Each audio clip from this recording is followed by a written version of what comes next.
Hello दोस्तों, नमस्कार। आप सभी का एक बार फिर से आपके अपने यूट्यूब चैनल विजन एग्जाम पर हार्दिक स्वागत है। दोस्तों, वीकली करंट अफेयर सीरीज में ये हमारा अप्रैल माह के 4th वीक का वीडियो होगा, जिसमें हम लोग 24 अप्रैल से लेकर के 30 अप्रैल तक के महत्वपूर्ण 35 प्रश्नों को हम लोग इसमें देखेंगे। इससे पहले दोस्तों हम लोग अप्रैल माह के 3 वीक को 3 वीडियो में कवर किए थे, जिसमें 105 प्रश्नों को हम लोगों ने अप्रैल माह के देख चुके हैं। अगर आप लोगों ने नहीं देखा है इसके पहले की वीडियो को तो उसे भी ज़रूर से ज़रूर देख लीजिएगा। आइए दोस्तों, अब शुरू करते हैं प्रश्न नंबर 106 से। आपको बता दें कि इस चैनल पर आपको करंट रिलेटेड स्टैटिक जीके की वीडियो की सीरीज अलग से प्रोवाइड कराई जा रही है, जिसका लिंक आपको डिस्क्रिप्शन बॉक्स में मिल जाएगा। यूपी पीसीएस, यूपी आरओ परीक्षाओं के दृष्टिकोण से वो वीडियो काफ़ी महत्वपूर्ण हो गए हैं। आप लोग एक बार उसे ज़रूर से ज़रूर देख लें। तो आइए दोस्तों शुरू करते हैं। देखिए प्रश्न नंबर 106। तो प्रश्न 106 है कि भारत और किस देश की नौसेनाओं ने हाल ही में अरब सागर में 3 दिवसीय युद्ध अभ्यास की शुरुआत करी है। तो भारत और किस देश की नौसेना ने? तो भारत और फ्रांस की नौसेना ने अप्रैल माह में अरब सागर में 3 दिवसीय युद्ध अभ्यास की शुरुआत करी थी। अगले प्रश्न की तरफ बढ़ते हैं। हिंदुस्तानी शास्त्रीय संगीत के किस दिग्गज का कोरोना की चपेट में आने से 70 वर्ष की उम्र में निधन हो गया? तो ये थे Rajan Mishra. Option number C is the right answer. देखिए, शास्त्रीय संगीत में इन्होंने जो है बनारस राजघराने से संबंध रखते थे और इनको 2007 में कला के क्षेत्र में पद्म भूषण की उपाधि से भी सम्मानित किया गया था। तो अगले प्रश्न की तरफ बढ़ते हैं। पाकिस्तान के निम्न में से किस क्रिकेटर ने T20 क्रिकेट में सबसे तेज़ 2000 रन बनाने के मामले में विराट कोहली का रिकॉर्ड तोड़ दिया है? तो विराट कोहली का रिकॉर्ड किसने तोड़ा है? तो वो तोड़ा है बाबर आजम ने। तो option number D is the right answer. देखिए, बाबर आजम ने 52 पारियों में 2000 रन बनाने का रिकॉर्ड बनाया है, और जबकि विराट कोहली ने जो है 56 पारियों में 2000 रन बनाकर अपने नाम रिकॉर्ड किया था। अगले प्रश्न की तरफ बढ़ते हैं। विश्व बौद्धिक संपदा दिवस निम्न में से किस दिन मनाया जाता है? तो ये मनाया जाता है दोस्तों 26 अप्रैल को। और देखिए, विश्व बौद्धिक संपदा दिवस नवाचार और रचनात्मकता को बढ़ावा देने में बौद्धिक संपदा अधिकारों, मतलब इसमें पेटेंट हो गए, ट्रेडमार्क हो गया, औद्योगिक डिजाइन हो गया, कॉपीराइट की भूमिका के बारे में जागरूकता फैलाने के लिए विश्व बौद्धिक संपदा दिवस 26 अप्रैल को मनाया जाता है। अगला प्रश्न देखते हैं। भारत ने तकनीक आधारित स्टार्टअप को बढ़ावा देने के लिए किस देश के साथ गठजोड़ किया है? तो ये किया है सिंगापुर के साथ। Option number B is the right answer. अप्रैल माह में, अगला प्रश्न है, अप्रैल माह में किस देश ने भारत से आने वाली सभी राष्ट्रीय और अंतर्राष्ट्रीय विमानों पर प्रतिबंध लगा दिया है? तो ये लगा दिया है यूएई ने। इसके पहले हम लोगों ने देखा था कि भारत और पाकिस्तान से आने वाली फ़्लाइटों पर प्रतिबंध लगाया था कनाडा ने। तो आप लोगों को ये सब याद रखना है। अगले प्रश्न की तरफ बढ़ते हैं। विश्व मलेरिया दिवस किस दिन मनाया जाता है? तो आप सभी लोगों को इसका राइट आंसर पता होगा। ऑप्शन नंबर बी 25 अप्रैल। किस देश के पर्यटन मंत्रालय ने अप्रैल माह में अपने बसे हुए द्वीपों पर भारतीय पर्यटकों को रुकने पर रोक लगा दी है? मतलब किस देश के पर्यटन मंत्रालय ने अप्रैल महीने में अपने बसे हुए द्वीपों पर भारतीय पर्यटकों के रुकने पर रोक लगा दी है? तो ये लगा दिया है ऑप्शन नंबर ए मालदीव ने। अगले प्रश्न की तरफ बढ़ते हैं। अप्रैल माह में निम्न में से किस राज्य में भयंकर जंगल की आग लगी है? तो अप्रैल माह में किस राज्य में जो है जंगल की आग लगी है? तो ये लगी है मिजोरम में। Option number B is the right answer. अगले प्रश्न की तरफ बढ़ते हैं। मिजोरम के जंगलों में लगी विनाशकारी आग बुझाने के लिए भारतीय वायुसेना के जिन 2 हेलीकॉप्टरों को तैनात किया गया है वे हैं? मतलब मिजोरम में जो आग लगी है उसको बुझाने के लिए भारतीय वायुसेना के हेलीकॉप्टर लगाए गए हैं, और उनके नाम क्या क्या हैं ये इस प्रश्न में पूछा गया है। तो एक का नाम देखिए MI-17 है, दूसरे का V5 है। तो option number A is the option number A is the right answer, MI-17 and V5। अगला प्रश्न है, किस राष्ट्र ने भारत के लिए कोविड-19 वैक्सीन के लिए कच्चे माल पर निर्यात पर प्रतिबंध हटा लिया है? तो ये प्रतिबंध यूएस ने लगाया था और उस प्रतिबंध को इसने हटा लिया है। देखिए, भारत के विदेश मंत्री एस जयशंकर द्वारा कोविड-19 के खिलाफ लड़ाई में वैश्विक मदद मांगे जाने के बाद अमेरिका चैम्बर्स ने अमेरिकी मदद के बारे में इस पर प्रतिबंध को हटा लिया है। अगला प्रश्न देखते हैं, सर्वश्रेष्ठ निर्देशक के लिए ऑस्कर जीतने वाली पहली अश्वेत महिला कौन बन गई हैं? मतलब सर्वश्रेष्ठ निर्देशक अभी तक जितनी बन रही थी सभी श्वेत महिला बन गई हैं। तो अब ये जो है पहली अश्वेत महिला कौन बन गई हैं? तो पहली अश्वेत महिला बन गई हैं Chloe Zhao. Option number C is the right answer. और ये देखिए, ये कौन सा फिल्म फेयर अवार्ड था, विश्व वार्षिक अकादमी अवार्ड था। तो ये था 93वां वार्षिक अकादमी अवार्ड था। और इनको जो है कौन सी फिल्म के लिए सर्वश्रेष्ठ निर्देशन का पुरस्कार मिला है? तो फिल्म नो मैन लैंड। तो 11 साल बाद पुरस्कार को जीतने वाली पहली अश्वेत महिला या पहली चीनी महिला और यह अवार्ड जीतने वाली दूसरी महिला बन गई हैं। कौन? क्लो झाओ। अगला प्रश्न है कि एक प्रमुख भूमिका में सर्वश्रेष्ठ अभिनेता का ऑस्कर अवार्ड किसने जीता है? तो ये जीता है एंथोनी हॉपकिंस ने। Option number A is the right answer. कौन सी फिल्म के लिए? फिल्म थी द फादर। अगला प्रश्न देखते हैं, भारत के पीएम केयर्स फंड का उपयोग करके कितने ऑक्सीजन उत्पादन संयंत्र स्थापित किए जाएंगे? तो पीएम केयर फंड्स का उपयोग करके कितने 551 ऑक्सीजन उत्पादन संयंत्र स्थापित किए जाएंगे। अगला प्रश्न है कि भारत में गैर चिकित्सा उद्देश्यों के लिए तरल ऑक्सीजन का उपयोग किस तारीख से बंद कर दिया गया है? तो ये बंद कर दिया गया है 25 अप्रैल से। चूँकि कोविड के कारण ऑक्सीजन की कमी महसूस कर रहे थे, पूरा देश जो है, पूरे देश में ऑक्सीजन, पूरे देश के अस्पतालों में ऑक्सीजन की कमी लग रही थी, तो इंडस्ट्रियल एरियाज में जो ऑक्सीजन यूज किया जा रहा है उस पर रोक लगा दी गई थी। अगले प्रश्न की तरफ बढ़ते हैं, ऑक्सफोर्ड इकोनॉमिक्स ने वर्ष 2021 के लिए भारत की जीडीपी विकास दर को कितने % कम कर दिया है? तो ये कम कर दिया है 10.2%। इसका राइट आंसर हो जाएगा। अगला प्रश्न देखते हैं, अप्रैल माह में किस राज्य सरकार ने वित्त वर्ष 2021-22 में 10 लाख नल जल कनेक्शन देने की योजना बनाई है?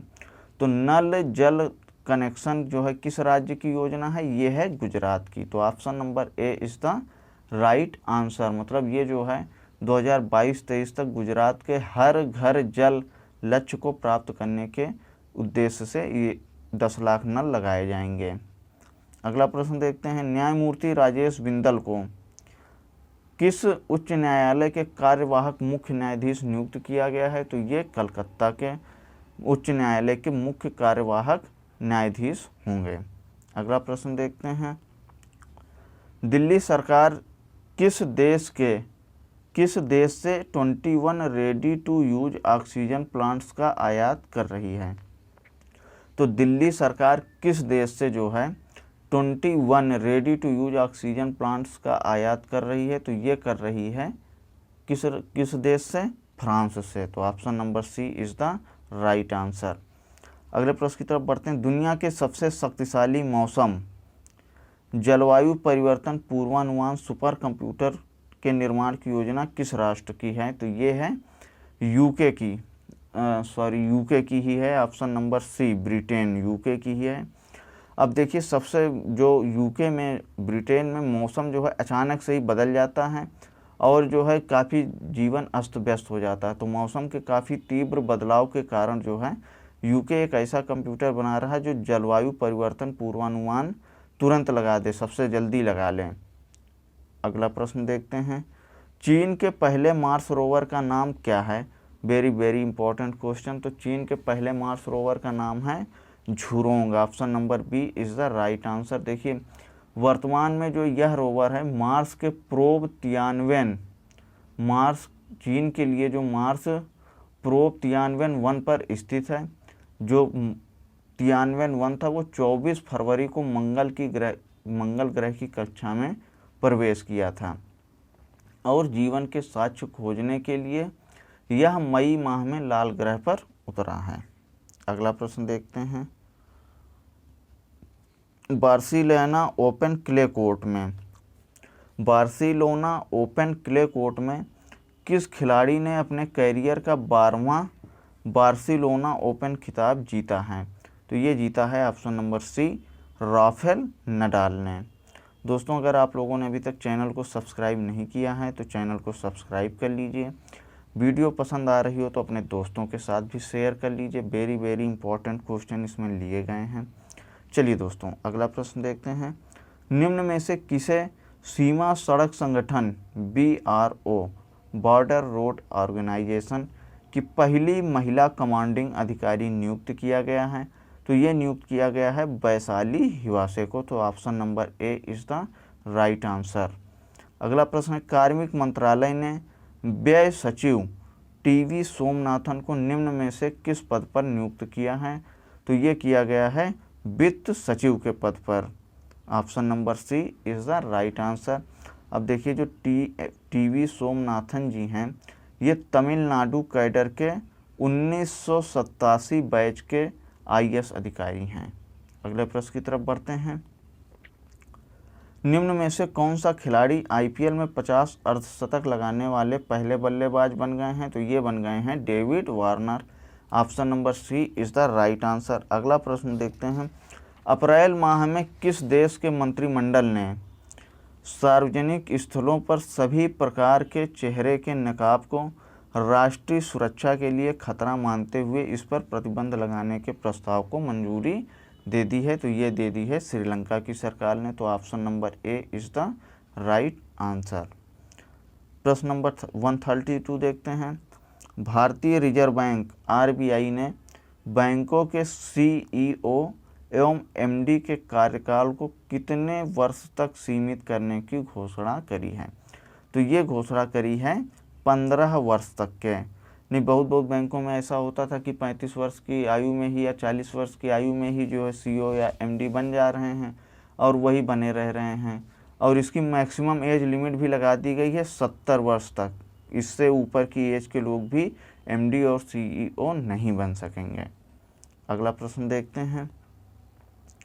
अप्रैल माह में किस राज्य सरकार ने श्रेणी 1 में पहले स्थान का पंचायत पुरस्कार जीता है? तो ये जीता है उत्तर प्रदेश ने। Very important question for UPSSC PET exam, UPPCS exam के लिए काफ़ी महत्वपूर्ण प्रश्न है कि किस राज्य सरकार ने श्रेणी 1 में पहले स्थान का पंचायत पुरस्कार जीता है 2021 में? तो ये जीता है उत्तर प्रदेश ने। देखिए सेकंड किसने जीता है? सेकंड स्थान पर असम और छत्तीसगढ़ रहे हैं। थर्ड स्थान पर उड़ीसा और तमिलनाडु रहे हैं। अगला प्रश्न देखते हैं। अंतर्राष्ट्रीय प्रतिनिधि दिवस निम्न में से किस दिन मनाया जाता है? तो अंतर्राष्ट्रीय प्रतिनिधि दिवस 25 अप्रैल को मनाया जाता है। तो option number C is the right answer. अगला प्रश्न देखते हैं। प्रश्न नंबर 135। 28 अप्रैल 2021 को PM मोदी ने PM केयर फंड्स के तहत कितने पोर्टेबल ऑक्सीजन कंटेनर्स को खरीद की मंजूरी दी है? तो कितने पोर्टेबल ऑक्सीजन कंटेनर्स खरीदे जाएंगे? तो ये खरीदे जाएंगे 1 lakh. Option number B is the right answer. अगला प्रश्न देखते हैं। चीन ने अप्रैल माह में जिस प्रोटोटाइप को लॉन्च किया उसका भार कितना है? तो देखिए अप्रैल महीने में चीन ने एक रोबोट प्रोटोटाइप लॉन्च किया है और वो लॉन्च किया है पृथ्वी की निचली कक्षा में। और किस डेट में लॉन्च किया है? 27 अप्रैल को। तो उसका भार कितना है? तो उसका भार है 30 किलोग्राम। अगले प्रश्न की तरफ बढ़ते हैं। Chancellor good governance index CGGI chancellor good governance index 2021 में भारत की रैंक क्या है? तो तो भारत की रैंक है 49वां। Option number D is the right answer. और देखिए इसमें कुल 104 देशों में ये 49वां स्थान है भारत का। और जो है भारत का सूचकांक स्कोर था 0.516। फर्स्ट स्थान मिला था फिनलैंड को, और सेकंड स्थान मिला था स्विट्ज़रलैंड को, थर्ड पे सिंगापुर रहा, फोर्थ पे नीदरलैंड और फिफ्थ पे डेनमार्क था। और देखिए ये इसको जारी करता कौन है? इसका जारी करता है chancellor institute of governance, chancellor institute of governance. और इसका मुख्यालय जो है कहाँ पे है? सिंगापुर में है। तो आप लोग इतनी बातें इस प्रश्न से नोट कर लीजिएगा। अगले प्रश्न की तरफ बढ़ते हैं।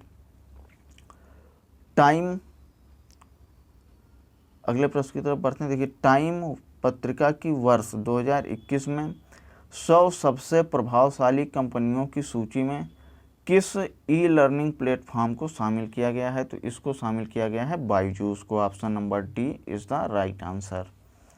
अगला प्रश्न देखते हैं, प्रश्न नंबर 139। भारत के किस पूर्व अटॉर्नी जनरल का 91 वर्ष की उम्र में निधन हो गया? तो ऑप्शन नंबर सी सोली सोराबाजी इनका निधन हो गया। तो ऑप्शन नंबर सी सोली सोराबाजी इसका सही उत्तर हो जाएगा। प्रश्न नंबर 140। निम्न में से कौन सा देश कम गति वाली ड्राइवरलेस कारों को चलाने की अनुमति देने वाला पहला देश बन गया है? तो ये बन गया है Britain. Option number A is the right answer. तो दोस्तों इस प्रकार से हम लोगों ने कुल अप्रैल माह के 140 प्रश्नों को देखा है। आप लोग इसे ज़रूर से ज़रूर रिवाइज़ कर लीजिए, 2 से 3 बार वीडियो को देख लीजिए, नोट्स बनाकर रिवीजन करते रहिए। आने वाले एग्ज़ामों में इस माह से करीब 2 से 3 प्रश्न ज़रूर मिलेंगे। और दोस्तों वीकली करंट अफेयर की सीरीज़ भी आप लोग ज़रूर देखिए। और इसी के साथ ही दोस्तों विजन एग्ज़ाम चैनल से जुड़ने के लिए आप सभी लोगों को बहुत बहुत धन्यवाद। अपने दोस्तों को भी जोड़िए। धन्यवाद दोस्तों।